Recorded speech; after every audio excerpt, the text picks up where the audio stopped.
I've once heard the way to a man's heart was through his stomach.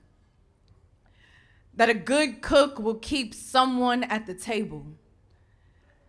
That the smell of homemade healing will linger with love long enough to smog over the burns that were left behind, and my father has always used this remedy on his children.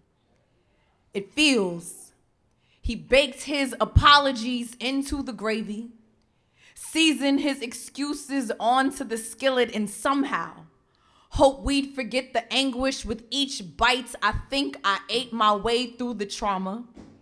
The night I called 911 when he wrestled me to the kitchen floor for wanting to go to the park was the only time he could recall putting his hands on me.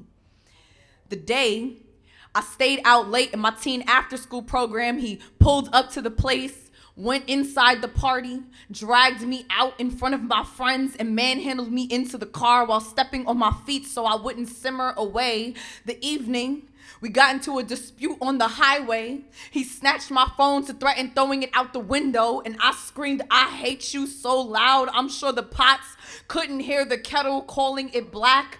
I've spent years hating what has become of myself from the flood of wreckage my father distilled, how he drained every ounce of forgiveness I've had left in my body. Until this day will act like I've never been beaten, battered, bruised. When his temper came to a boiling point, my depression is a steaming broth of dark memory made into mornings of grits, biscuits, bacon, and eggs, because sometimes breakfast was the only warm way of bringing me to a hollow table.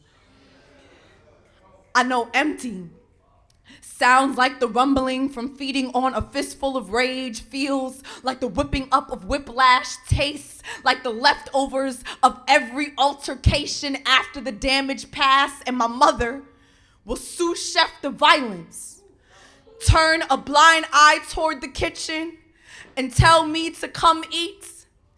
I don't know what black parent needs to hear this, but food is not an apology.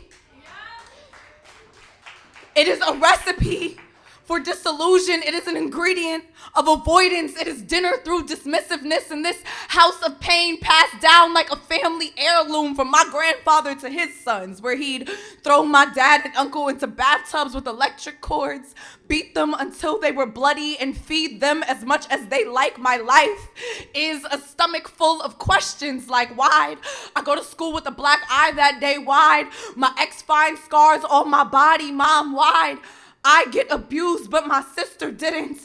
Why do I come from a family who thinks a plate is the only thing that needs fixing?